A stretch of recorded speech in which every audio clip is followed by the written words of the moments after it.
L'énorme piège de ce week-end sur les cryptos, les gars.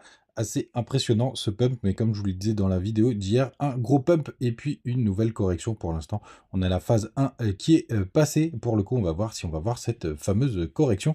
En tout cas, avant de démarrer, trois choses importantes, trois nouvelles importantes pour pas que j'oublie. Petit 1, on a l'Allemagne, ça y est, qui a vendu tous ses bitcoins. Le wallet est à zéro, donc ça c'est une bonne nouvelle. Petit 2, la SEC, il y a eu une nouvelle réussite pour XRP du côté de la SEC qui avance bien au niveau de son litige avec eux. Donc ça, c'est une petite news qui a fait pumper XRP hier ce matin.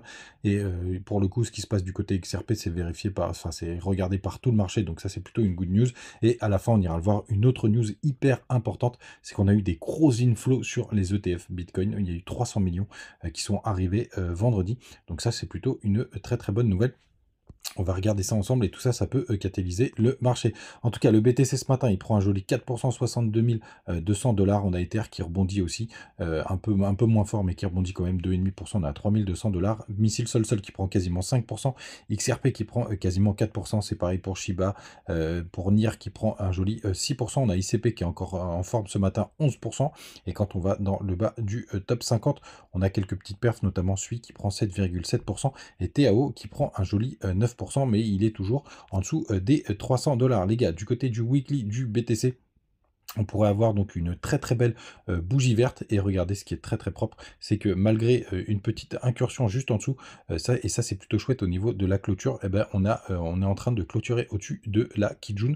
Donc ça c'est vraiment très très chouette, hein. Ça nous fait une belle clôture en weekly qui nous permet d'être au-dessus des supports sur le système Ishimoku. Et pour le coup, vous voyez un très joli rebond. Ça veut dire qu'on tient les supports. C'est pour ça que je vous dis qu'en général il faut attendre la bougie suivante pour être sûr que ce soit pas un fake out. Et pour l'instant, c'est ce que c'est en train de nous dire. Donc ça, c'est plutôt une bonne nouvelle. Les gars, regardez-moi comment c'est super propre. Quand on descend en daily sur ce fameux BTC, pour le coup, on voit que pour l'instant, on est repoussé justement par la Kijun sur le daily. Mais comme vous le savez, je suis un peu dubitatif sur ce mouvement. En plus, vous avez la trendline baissière qu'on est venu rechercher.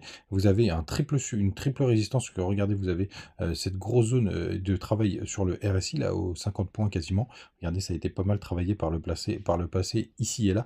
Donc les gars, grande méfiance. On est sous résistance. Et surtout, les moves du week-end, bah, c'est vraiment pas les meilleurs pour le coup. Puisque regardez, donc là, on est aux 60 200 $.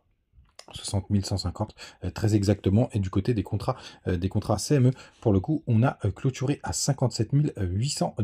Donc ça nous fait un énorme gap, hein. Ça fait à peu près 8% de gap si mes calculs sont bons. Donc pour le coup, les gars, grande méfiance parce que ça, c'est pas un mouvement qui est hyper sain, sauf si on arrive à un gap de rupture, un nouveau gap de rupture, mais c'est assez rare, hein. En plein bull run, le dernier, il était aux alentours des 20 000 $. Si je le retrouve, hop, on va enlever, tac, Ishimoku, et pour le coup, il était où? Il est parti, il était juste là, donc c'est très peu probable qu'on en ait un second, donc je pense qu'on va aller le retester. Regardez, juste ici, là, il y avait eu un joli gap, et on a quand même été le restarter là, vers les 40 000 $, regardez, comme il est très très beau celui-là, et on a été le recombler un peu plus tard. Donc est-ce qu'on va monter un peu plus, et après qu'on ira le chercher? L'avenir nous le dira, les gars. Mais ça, c'est pas très très sain, donc grande méfiance du côté de ETH face à BTC. ETH a dû perdre un peu de puissance, mais ça va, rien de bien méchant. Vous voyez, on se fait une nouvelle fois rejeter par cette résistance que vous avez juste là. Donc on va voir ce que ça va donner. Mais c'est assez magistral. BTC, il a dû reprendre un peu de puissance, non, pas tant que ça, pour le coup. C'est peut-être un petit peu en daily. Hop, ah oui, voilà, il y a un petit rebond en daily justement sur cette fameuse trendline.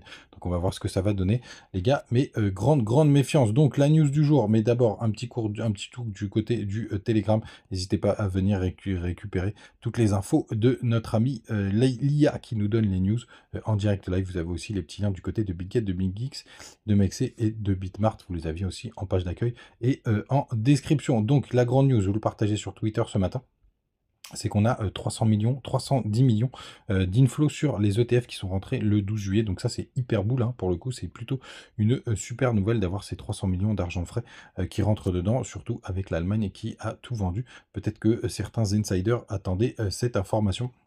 Donc c'est plutôt propre. Est-ce qu'on pourrait continuer de pumper? Bah, les funding rates sont quand même un bon indicateur.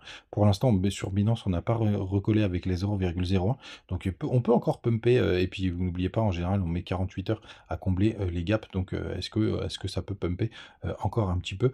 Pourquoi pas? Mais je pense malheureusement qu'on y retournera chercher ces 57 800 $ du côté de la charte. Et ça, c'est aussi une bonne nouvelle. Regardez, les bandes de l'OLG qui ont très bien fait leur job, puisqu'on a rebondi sur ce fameux support. Bah tiens, on commence un petit peu à corriger, ce matin, à corriger cet excès. Donc, bien évidemment, les gars, grande méfiance. Grande méfiance. Rien n'est joué, rien n'est fait. Et les moves du week-end, c'est jamais les plus pertinents. Vous savez tout, les gars, passez un très très bon dimanche.